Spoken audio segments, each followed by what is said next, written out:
In their effort to spin, downplay, or deny the recent mandate by Florida Republicans to teach the benefit of slavery, as well as the impassioned condemnation of that mandate by Vice President Harris, Fox propagandists have said a number of ridiculous and racist things, which have to be corrected by their lone progressive counterpart, Jessica Tarlov.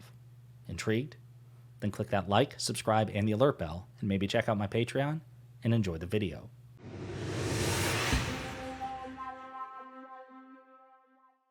Folks, the Fox Propaganda Network is not well. The faux news network, whatever you want to call them. In the aftermath of Tucker Carlson and that $800 million payout that they had to make to Dominion Voting Systems for all the defamation, you would think that they would have a come to Jesus moment or some sort of like recalibration, but they're not. And as a matter of fact, in certain respects, they seem to have gotten worse.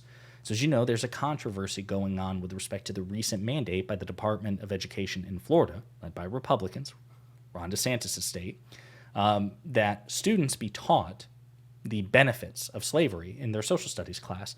Again, as a reminder, because this is not fake news, this is not misreporting, this is simply a fact. This is part of the 216-page set of curriculum standards for social studies classes in Florida. It says here, instruction includes how slaves developed skills which in some instances could be applied for their personal benefit.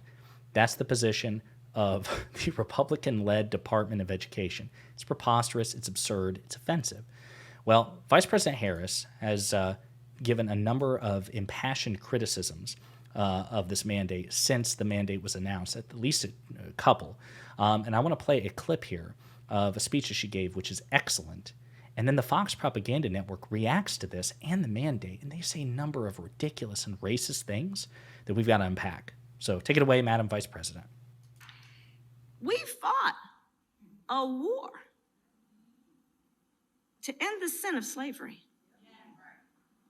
a civil war. People died by the untold numbers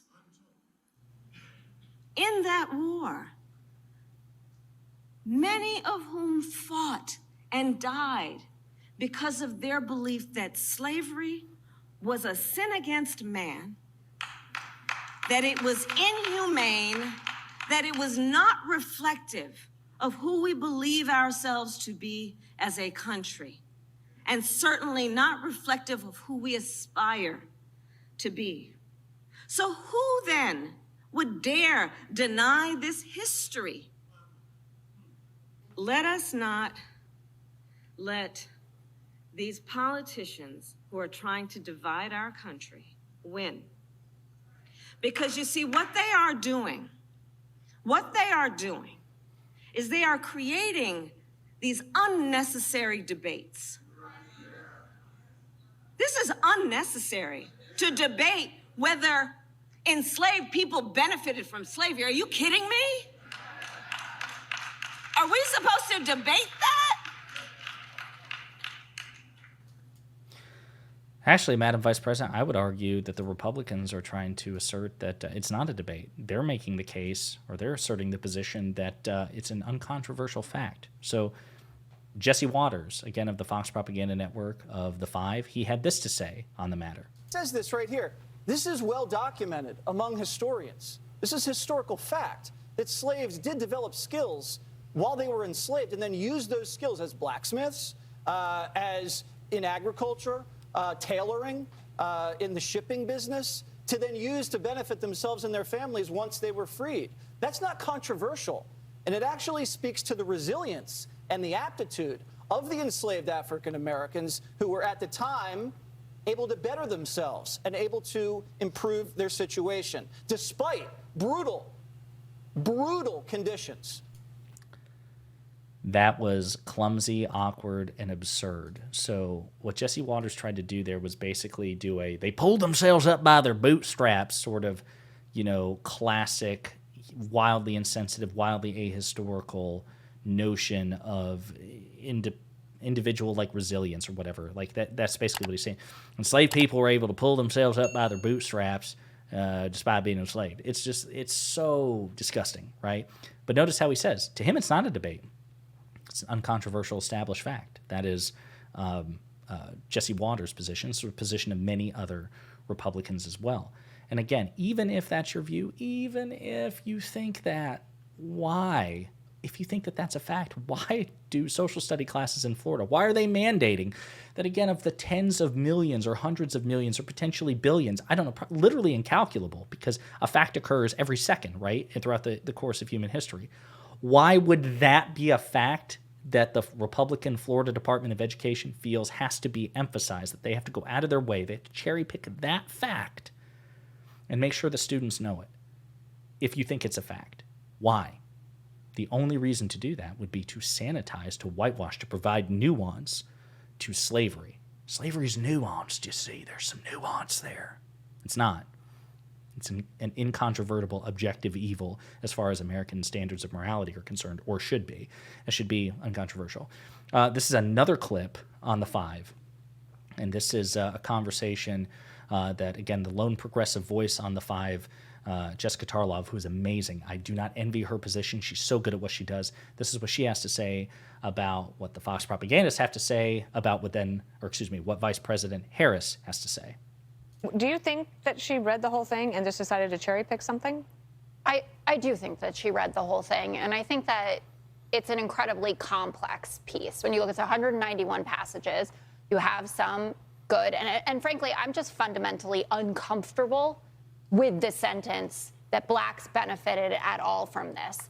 And it made me think, as someone, obviously I'm not black, but I'm Jewish. Would someone say about the Holocaust, for instance, that there were some benefits for Jews, right? While they were hanging out in concentration camps, you learned a strong work ethic, right? Maybe you learned a new skill. Did you ever read Man's Search for Meaning?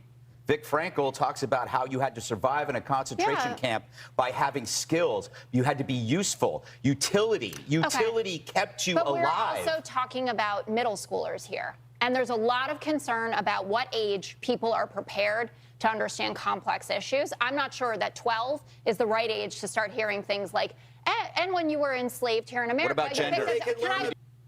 So that's their position. Greg Gutfeld there at the very end is like, hey, well, listen, actually, Jews in the Holocaust who survived the Holocaust, they did learn skills. I mean, they had to have a great work ethic. They had to show utility to their German enslavers and abusers and genociders. That's the position of the Fox Propaganda Network in 2023, in July 2023. That's where we are. That enslaved people did benefit from slavery, and that Jews did benefit from the Holocaust. They had to learn things like work ethic and utility and cohesion and blacksmithing skills in the case of apparently of slaves during the practice of slavery. Why pick this fight? Why do Republicans and conservatives feel the need to establish this hill, and why are they prepared to die on it? This is stupid. It's really dumb. Set aside, let's just say that you are a racist. Let's just say that you're a racist, and to you take pleasure in the Holocaust comparisons or the thing with slavery, okay? But even just on cynical political approaches, this isn't going to win people over. This might excite a disturbingly vocal minority of the American people who are profoundly racist and regressive, but this isn't going to win over the vast majority of people. They're going to be like, this is really weird. Why would you say that? Why is this the hill to die on? Why is this a particular fact that you feel needs to be taught to students? And this is why Republicans they're being hoisted by their own petard. And I said this in a different video. They're being hoisted by their own petard. This is a self-inflicted injury, and they've earned it. They have earned the consequences of this rhetorically and politically. And Democrats and progressives and anybody sane need to hammer them relentlessly over that.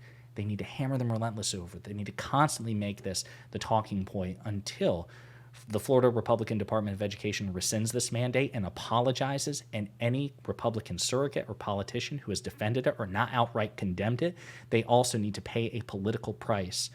That way it shows the Republican Party, you can't say this stuff. You can't try to sanitize the Holocaust or sanitize slavery without suffering a severe, wicked political consequence as a result. That's what I hope happens from this.